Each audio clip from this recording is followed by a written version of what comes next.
몇 년 전 당뇨 전 단계가 온 제 어머니는 그 좋아하시던 과일도 끊고요. 흰 쌀밥마저 전혀 안 드시는데요. 그래서 그와 관련한 내용들을 많이 찾아보게 되었어요. 그런데 대부분의 내용들이 이 복사 붙여넣기 한 것 같은 그런 느낌으로 비슷비슷해가지고 저는 추가적으로 책도 찾아보고 여러 가지로 조금 더 세세하게 알아봤는데요. 오늘은 당뇨 환자는 어떤 밥을 지어 먹어야 하는지, 그리고 당뇨 환자 중에도 오히려 흰쌀밥을 먹어야 하는 경우도 있다고 하니까 영상 끝까지 보시고 도움이 되셨으면 합니다. 뭘 어떻게 먹어야 하는지에 대해서 바로 알려드리고 부연 설명은 좀 뒤에서 할게요.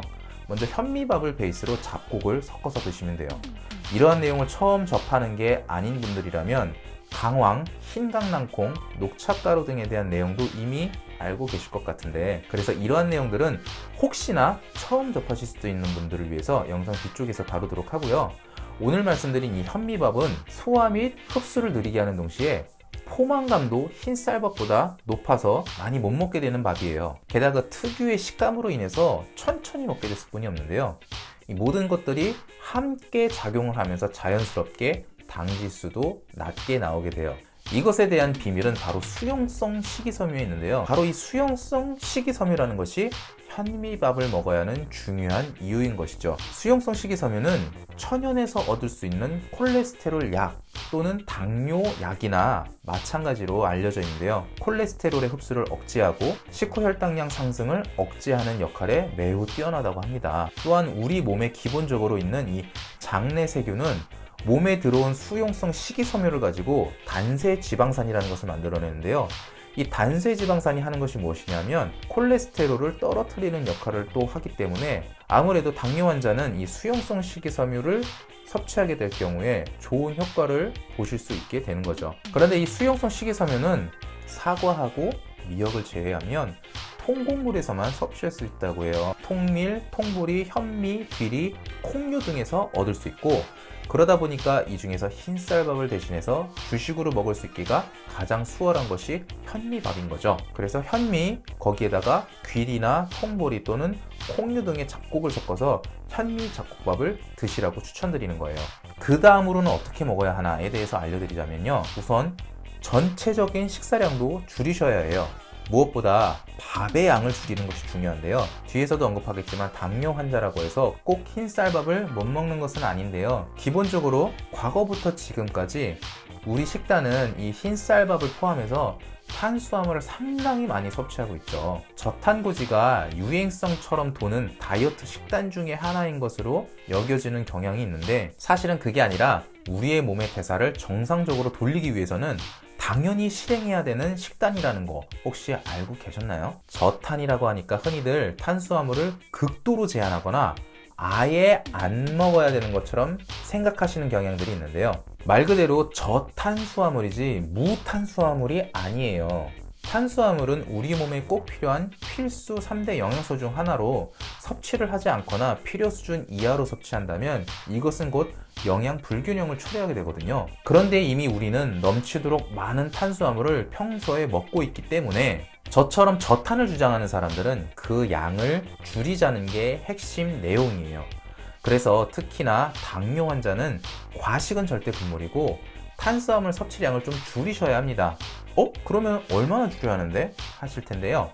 저는 당뇨 환자는 아니지만 개인적으로 제가 다이어트를 하고 체질 개선을 시작한 이후로 하루에 탄수화물은 한 250에서 많게는 400g 사이 정도로 먹어요. 하루 동안 총 먹는 양이에요. 저 같은 경우는 이 정도 양이 딱 적당하더라고요.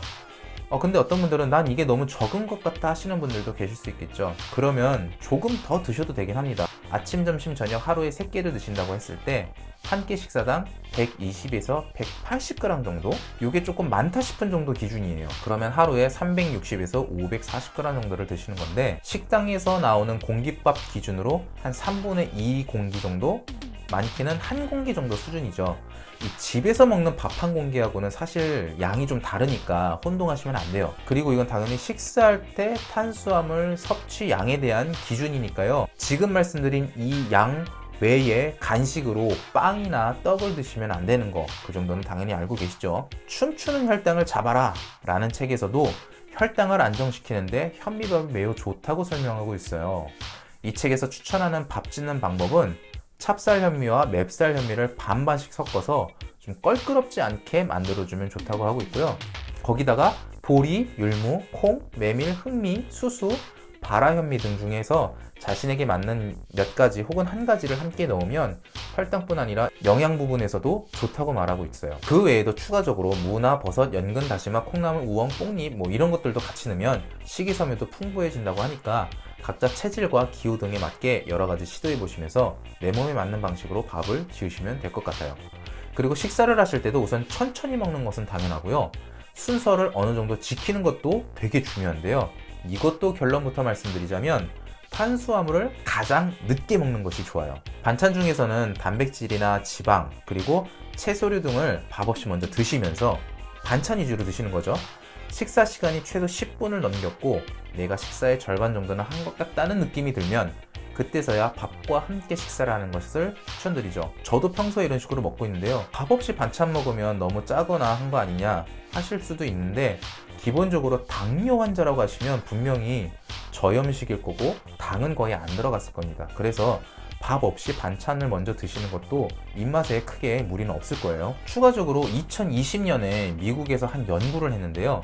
이 빵과 주스를 먼저 먹고 나서 15분 후에 고기류와 샐러드 등을 먹었을 때 그리고 반대로 고기류와 샐러드 등을 먼저 먹고 15분 있다가 빵과 주스를 늦게 먹은 경우 이 후자의 경우가 혈당 수치가 많이 올라가지 않았는데 그 차이가 상당히 컸다고 하더라고요. 저도 간헐적 단식을 했을 때 첫 끼에 계란을 먼저 먹고 최소 10분 이후에 식사를 하는 방식을 주로 쓰는데요. 일반적인 식사를 할 때도 밥을 적게 먹기도 하지만 밥을 가장 나중에 먹는 느낌으로 순서를 정해서 먹으니까 체중과 체지방도 조금씩 줄어들고 살이 쉽게 치지 않는 체질로 돌아왔어요. 이 앞에서 당뇨 환자도 흰쌀밥을 먹어야 하는 경우도 있다고 말씀드렸죠. 어떤 경우인지 빠르게 알아볼게요. 먼저 소화불량이 있는 경우인데요. 현미밥은 소화와 흡수를 늦춘다고 말씀드렸습니다. 당연하게도 당뇨를 떠나서 소화불량인 사람이 현미밥을 먹을 경우 현미는 소화가 늦기 때문에 위 건강에 좋지 않을 수 있는 게 사실인데요. 따라서 소화불량이 있으신 경우는 흰쌀밥을 드시되 그 양을 상당히 적게 해서 드시기를 추천드리고요. 그 외에 저칼륨식이나 단백질 과다 섭취에 주의해야 하시는 경우에도 잡곡밥보다는 흰쌀밥을 먹는 것이 좋다고 하니까 참고하셔서 자신의 상황에 맞게 잘 대처하시고요. 또 이게 너무 혼동스러우실 때는 당연히 전문가와 상의하시는 것도 권장을 드립니다. 마지막으로 오늘 내용을 처음 접하시는 분들 위해서 온라인에 많이 떠도는 내용들도 추가적으로 제가 한번 언급할게요. 우선 현미밥 또는 잡곡밥에 소주를 한 스푼 정도 섞는 내용인데요. 이건 당뇨 환자의 혈당이나 체질 개선에 대한 부분보다도 이 현미밥의 특유의 거친 목넘김 이거를 좀 부드럽게 해줄 수 있다는 그런 내용인데 저는 이렇게 밥을 지어 먹어보질 않아서 사실 잘 모르겠어요. 호기심이 좀 있으시면 한번 시도해 보셔도 괜찮은 것 같긴 하고요. 다음으로 흰강낭콩을 넣고 밥을 하는 건데요. 앞에서도 수용성 식이섬유가 콩류에 있다고 말씀드렸죠.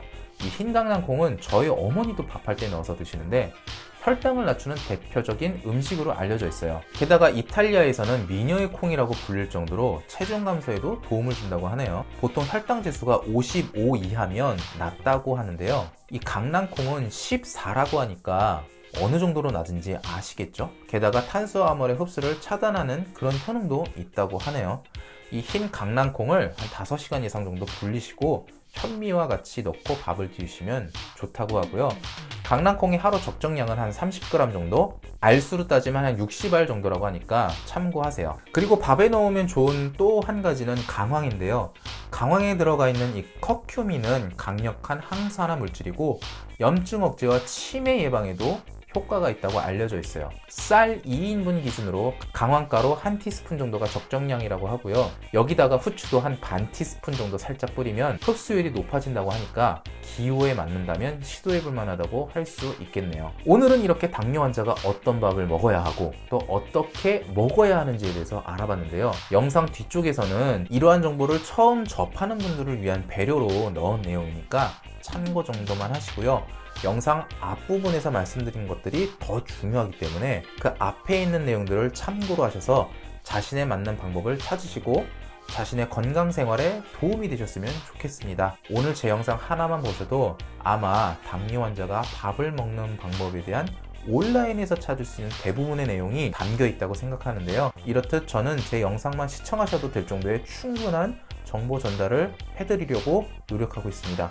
제가 모든 것을 다 다루는 것은 불가능하겠지만 그래도 제 영상을 통해 다른 내용들을 찾지 않으셔도 될 만큼 여러분의 시간을 아껴드릴 수 있도록 컨텐츠를 만들어가고 있으니 구독하셔서 좋은 내용들 놓치지 않길 바랄게요. 오늘도 내용 좋으셨다면 구독, 좋아요, 알림 설정까지 부탁드리고요. 오늘도 건강한 하루 되세요. 감사합니다.